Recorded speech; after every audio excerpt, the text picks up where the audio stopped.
ಎಲ್ರಿಗೂ ನಮಸ್ಕಾರ. Welcome back to my YouTube channel. ನಾನು ಇವತ್ತಿನ ವಿಡಿಯೋದಲ್ಲಿ ಯಾವ ರೀತಿ ಸ್ಲೀವ್ ಎಡ್ಜ್ನ ತುಂಬ ಬ್ಯೂಟಿಫುಲ್ಲಾಗಿ ಡಿಸೈನ್ ಮಾಡ್ಬೋದು ಅಂತ ಹೇಳ್ಕೊಡ್ತಾ ಇದ್ದೀನಿ.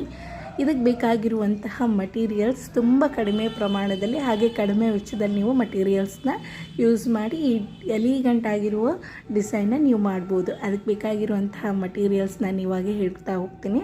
ಅದಕ್ಕೆ ಬೇಕಾಗಿರೋದು ಫಸ್ಟ್ ಒನ್ ಕಾಟನ್ ಥ್ರೆಡ್, ಆಮೇಲೆ ನೀಡಲ್, 3 mm ಬೀಡ್ಸ್ ತೊಗೊಂಡಿದ್ದೀನಿ ನಾನು, ಹಾಗೆ ಸೀಸರ್. ಇವಿಷ್ಟೇ ಮೆಟೀರಿಯಲ್ಸ್ ಸಾಕು. ಆಮೇಲೆ ನಿಮಗೆ ಯಾವ ಬ್ಲೌಸ್ನ ಡಿಸೈನ್ ಮಾಡ್ತಿರಲ್ಲ ಅದು ರೆಡಿಯಾಗಿರುವಂತಹ ಬ್ಲೌಸ್. ಇಷ್ಟು ನಾನು ಇವಾಗ ಡಿಸೈನ್ ಮಾಡ್ತಿರುವಂತಹ ಮಟೀರಿಯಲ್ಸ್.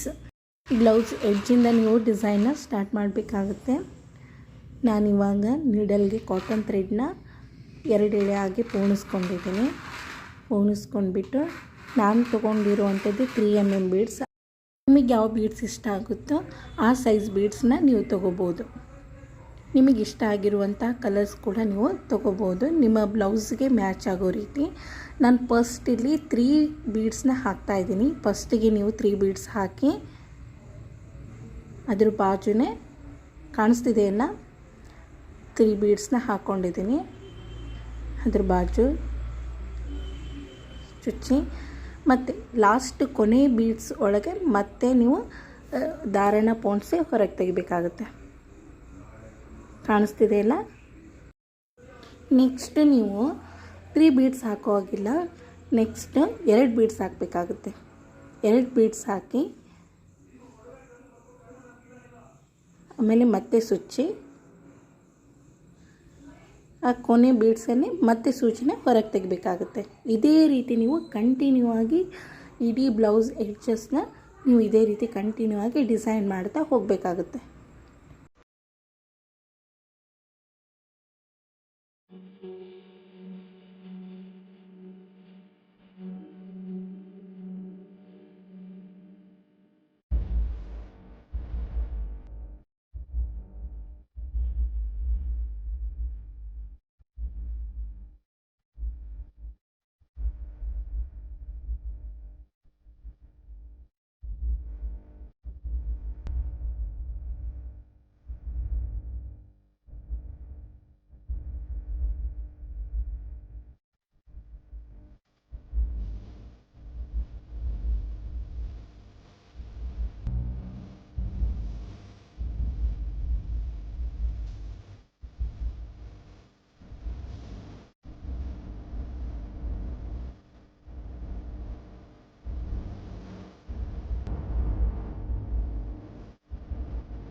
ಯಾವ ರೀತಿ ಡಿಸೈನ್ ಬಂದಿದೆ ಅಂತ. ಈ ಡಿಸೈನ್ ನಿಮ್ಗೆ ಏನಾದರೂ ಇಷ್ಟ ಆದರೆ ಪ್ಲೀಸ್ ಲೈಕ್ ಮಾಡಿ, ಶೇರ್ ಮಾಡಿ, ಕಮೆಂಟ್ ಮಾಡಿ ಅಂತ ಹೇಳ್ತಾ ಈ ವಿಡಿಯೋನ ಎಂಡ್ ಮಾಡ್ತಾಯಿದ್ದೀನಿ. ಎಲ್ರಿಗೂ ಥ್ಯಾಂಕ್ ಯು ಸೋ ಮಚ್.